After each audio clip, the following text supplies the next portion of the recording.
Pernah nggak sih lo lihat harga saham Rp10.000, terus bingung, ini mahal atau murah ya? Kayak lagi ke warung makan, kita kan nggak asal beli. Ayam geprek Rp15.000 dikasih porsi seuprit, mahal. Tapi kalau Rp15.000 dapat ayam besar banget, murah. Nah, saham juga gitu. Harga Rp10.000 belum tentu mahal, harga Rp1.000 belum tentu murah. Yang penting, lo dapat value apa di balik harga itu. Jadi gini, dalam dunia saham, ada yang namanya valuasi. Sederhananya, ini cara kita ngitung berapa harga wajar atau intrinsik dari sebuah saham. Bayangin gini, lo mau beli motor bekas harga Rp15 juta.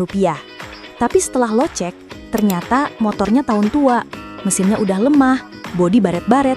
Nah, intrinsic value-nya mungkin cuma Rp10 juta. Kalau penjualnya masih maksa Rp15 juta, yaitu namanya overvalued, kemahalan. Sebaliknya, kalau motor kondisi bagus, terawat, tapi dijual cuma Rp12 juta, itu undervalued, murah banget, borong. Saham juga sama. Kita butuh alat ukur buat tahu saham itu undervalued atau overvalued. Nah, ada 3 rasio yang paling gampang dipakai. Yang pertama, PE ratio atau price to earnings ratio. Ini rumusnya simple. Harga saham dibagi laba per saham. Artinya, lo bayar berapa kali lipat dari keuntungan perusahaan itu. Contoh realnya, Indofood, INDF. Harga sahamnya Rp6.075. Laba per sahamnya Rp768. PE-nya jadi 7,9x. Artinya, lo bayar hampir 8 kali lipat dari laba tahunannya. Nah, PE rendah biasanya berarti murah. Tapi jangan buru-buru. Lo harus bandingin dengan kompetitor satu industri. PE 7 di consumer goods bisa jadi murah. Tapi PE 7 di tech startup bisa jadi mahal, karena mereka biasanya PE-nya tinggi. Bandingin apel dengan apel, bukan apel dengan durian. Yang kedua, PB ratio atau price to book value. Ini ngukur harga saham dibanding nilai buku perusahaan, alias aset dikurangin utang. Rumusnya, harga saham dibagi nilai buku per saham. Contoh nih, BCA, BBCA harganya Rp10.225. Nilai buku per sahamnya Rp1.953. PB-nya 5,2x. Kalau PB di bawah 1, artinya lo beli saham lebih murah dari nilai asetnya. Kedengeran murah banget kan? Tapi hati-hati, kadang PB rendah itu red flag.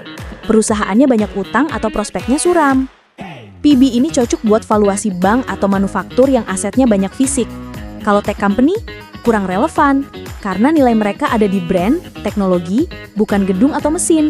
Yang ketiga, PEG ratio. Ini upgrade dari PE ratio. Kenapa? Karena dia masukin faktor pertumbuhan. Rumusnya, PE ratio dibagi growth rate laba. Misal, BCA PE-nya 24,57, tapi pertumbuhan labanya cuma 9,4% per tahun. PEG-nya jadi 2,61. Kalau PEG di bawah 1 itu sinyal bagus, sahamnya murah relatif terhadap pertumbuhannya. Kalau di atas 1 bisa jadi kemahalan. Ini berguna banget buat bandingin saham growth. Kadang saham kelihatan mahal dari PE, tapi kalau growth-nya kenceng sebenarnya reasonable. Oh ya, satu lagi nih buat yang malas ngitung manual, lo bisa pakai tools kayak Stockbit. Tinggal buka fitur analysis, nanti udah keluar semua rasio ini.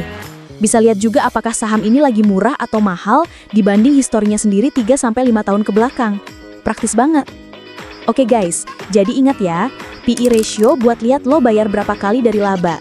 PB ratio cocok buat saham bank dan manufaktur. PEG ratio buat yang mau lihat value versus growth. Jangan cuma lihat harga nominal. Saham Rp10.000 bisa aja lebih murah dari saham Rp500 kalau value-nya bagus. Investasi saham itu bukan gambling. Lo butuh analisa, butuh logika.